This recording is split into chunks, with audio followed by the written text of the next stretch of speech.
morning, ladies and gentlemen. Thank you, Amit, for giving me an opportunity to come here. And thank you, Franchise India, for calling me. I have to admit that I'm not an intellectual who deals with higher education. Neither am I a policymaker. Neither am I an expert on higher education. But I think where I come from is that I'm an entrepreneur who's deeply passionate about education. And what I'm going to be talking about is largely my experiences through the ventures that we created in so to say highlighting what the opportunity for education could be in the next 5 to 10 years. Most of my experiences in education started when we started an organization called Jamboree, where we largely just help students to apply abroad for higher education. And some of the experiences that really touched me along this journey are also reflective of what is happening in our higher education space. And just to give you an example, about 5 years ago, I was sitting with this student. Now, this student had about a 93% in class 12. And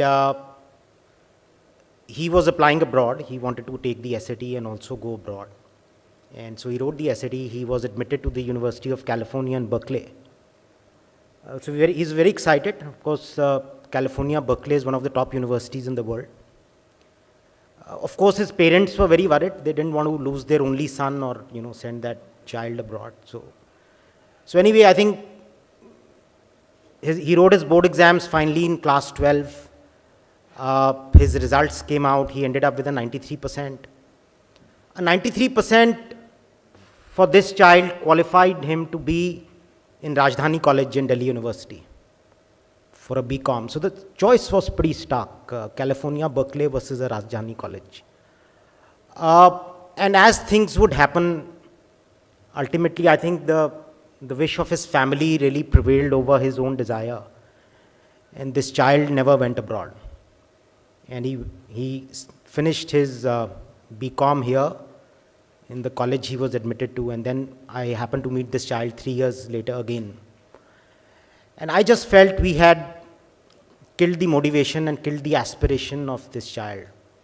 And compared to what he was in class 12, all bubbling, full of energy, I really wanted to go and study in some of the best universities in the world. And I mean, here was a child whose family could really afford him to send abroad.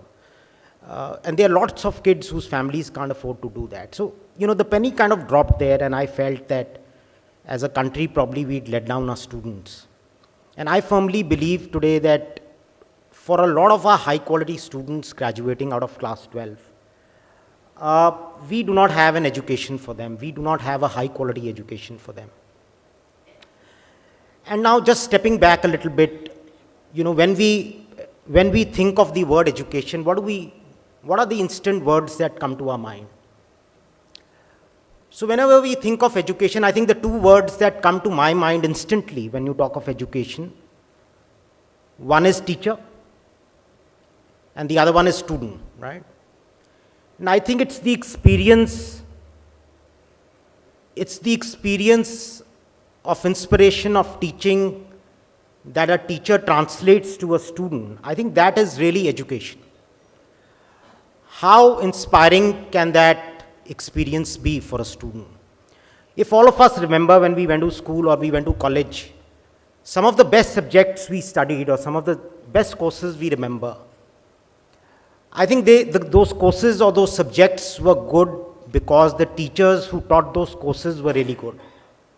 And as we look back, at least when I look back on my college life or on my school life, I think the 2, 3, 4 teachers who I really remember were teachers who were really inspiring, teachers who were really outstanding, and you wanted to be in their class just to hear them speak. So I think really this experience or this outstanding teaching experience that a teacher translates to a student really qualifies the whole education experience to me. And while we as entrepreneurs, as policymakers, as leaders, as we try to create educational enterprises, we are really trying to define this experience. How valuable can this experience be? How does a teacher really make that student experience more worthwhile? And I think the aim of education enterprises per se has to be to try to create that experience. Now the question that happens is, how do you really measure that experience? How do you go into a class and come out and say that I had a good experience or a bad experience? And and all of us will understand that this experience is also quite instantaneous, right? So you would enter a class just like you see Sachin Tendulkar hit a six and you say, wow, right? So you enter a good class, you come out and you say, wow, this was the best class I ever attended, or ye class attend karke maza aa gaya. So, that's really how you qualify, and which is what I call the wow factor. So I think this teaching experience has to be qualified by what we call, or what personally I feel should be the wow factor. Now, in trying to create our educational enterprises, I think we have to focus on creating this wow factor. We have to focus into creating this high quality teaching. I think this can qualify what are the kind of educational institutions we are creating. So I think in this backdrop, in this, so to say, in this paradigm where what education should mean, let us reflect, let's step back a little bit and see where we are as a country on higher education. We are at a gross enrollment ratio of about 18 to 19%. There is a clear target by the government that by 2020, we want to take this to a 30%. Now, what would this mean? This means that we have to invest another $190 billion into our higher education system.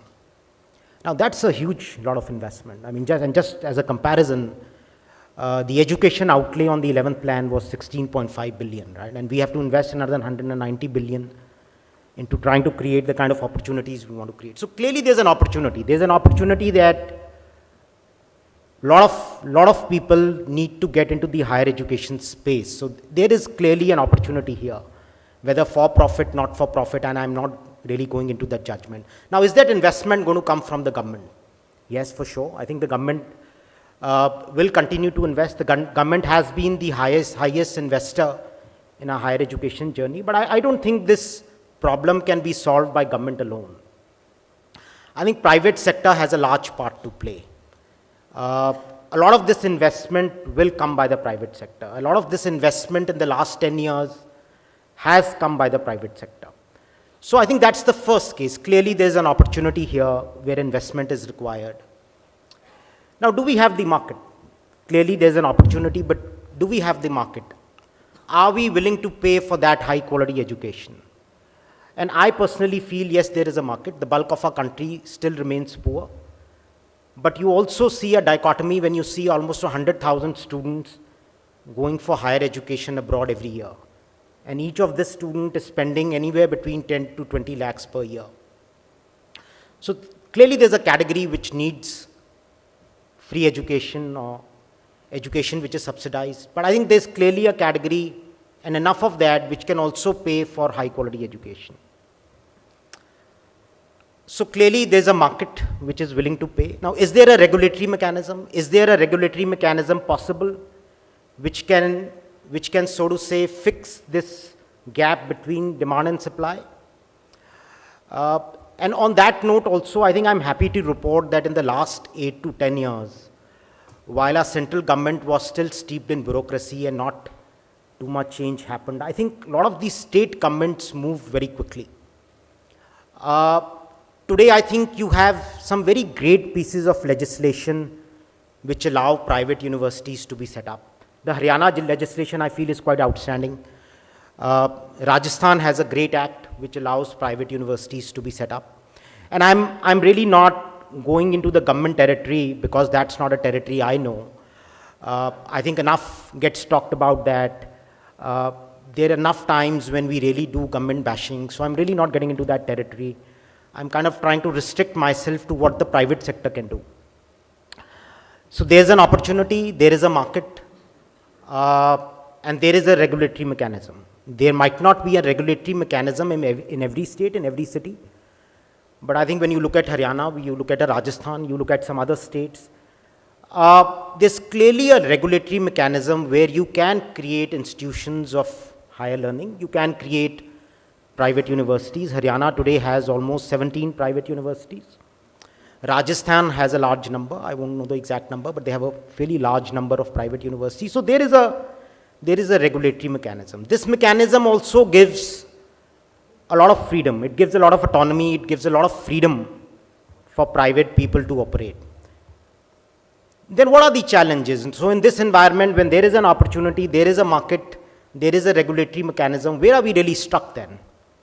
Here I think it's really the way our higher education system has been brought up, what I really call the mindset issue, both in the government and in the private sector. So if you look at the Haryana Act, for example, which I feel is very progressive. Now, how do you qualify to become a university? You qualify to become a university if you have 20 acres of land. You qualify to become a university if you build 1 lakh square feet area. You qualify to become a university if you set up 3 departments. Fair enough, I think these are important considerations. But there is no mention of what is the quality of faculty you are going to have. There is no mention of any qualitative parameter. As a result of which, if you have the money, if you can buy the 20-acre land, if you can get the 1 lakh square feet building going, you can set up a university. But on the other hand, you could be a great intellectual with a great idea, but if you can't buy that 20-acre or set up that 1 lakh square feet, you can't set up a college or a university. So I think all our criteria are very heavily loaded on very quantitative parameters like land, building, numbers, right? And maybe the government is right in a certain way. They want a certain category of people coming in. But I think the criteria, and going back to my earlier part of my talk where I say that that education has to be defined by that high quality classroom experience. So there is no mention of that high quality classroom experience in the quantitative indicators that the government is asking. So clearly the approach is very, very quantitative based. It is not quality based. The result of which is for us to see. We have tons of private colleges here today. We have tons of private universities here. Most of them are struggling to fill seats. So in a nutshell, they are really lacking on the quality parameter. The second really is around an ability to innovate on curriculum. I think that's really been the shortcoming of our regulatory framework. So for example, and just to give one example, the UGC still does not allow you to give a master's degree if you have a 1-year course. I think the world has really moved beyond this. I mean, if you look at courses today across top universities in the world, you can do a master's degree in a year as long as you're fulfilling certain class and academic criteria. So even though our private universities are coming up, they require you to follow the UGC norms, and UGC norms to that extent are still rooted in a fair amount of traditionality. So I think this quantitative mindset, this issue with really being able to innovate, these are some regulatory frameworks on the part of the government. I think where the private sector, so to say, is to blame is that the private sector enters this space with the wrong mindset. So you acquire 20 acres, you build a 1 lakh square feet. So you really are going with a business mindset where faculty or teacher is a cost, right? It's a cost head. It's not the core, or it does not stand at the core of education, which is defining the classroom experience. And I think these are some challenges where we've opened up this space to a lot of private people, but we've really not encouraged them to foster excellence in the way we would like to.